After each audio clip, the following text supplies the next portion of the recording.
রান্না বান্না করতে সবারই কীরকম বোরিং বোরিং টাইপ মনে হয়, তাই না? বাট আমার রান্না বান্না করতে আমার অনেক ভীষণ ভালো লাগে। সবসময় না, বাট হঠাৎ করে সব কিছু রান্না করে বাটির মধ্যে গুছিয়ে নিতে আমার প্রচণ্ড ভালো লাগে। যেহেতু তোমাদের আমি প্রথমে বলে দিয়েছিলাম যে আমি রান্না করলে আমার বাটি তো অবশ্যই লাগবে, কারণ আমি বাটির মধ্যে যখন না ভারি তাহলে আমার বুঝি কাজটা কমপ্লিটই হয়ে। আচ্ছা ঠিক আছে, বলে দিই কী কী রান্না হয়েছে।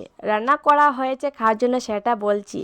আমার বরের ফ্রেন্ড আসবে, খাওয়ার নিমন্ত্রণ ছিল রাত্রেবেলা, তার জন্য ব্লগটা শেয়ার না করেই ভাবলাম একটু শর্ট ভিডিওতে আপলোড করে। রান্নার মধ্যে রান্না করেছি আমি ডাল, আলু ভাজা, পাঁপড়, বেগুনের বড়া আর চিকেন তো দেখছো সবাই, চিকেন, মাছের করু মাছ আর শস্য দিয়ে অল্পখানি চচড়া রান্না করেছিলাম, যে সেটা আমার দুপুরের ছিল।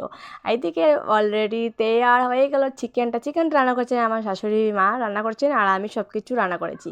সব কিছু একা একা রান্না করেছি। আমার যেহেতু রান্না করতে অনেক ভীষণ ভালো লাগে, সব কিছু আমার শাশুড়ি মা আমাকে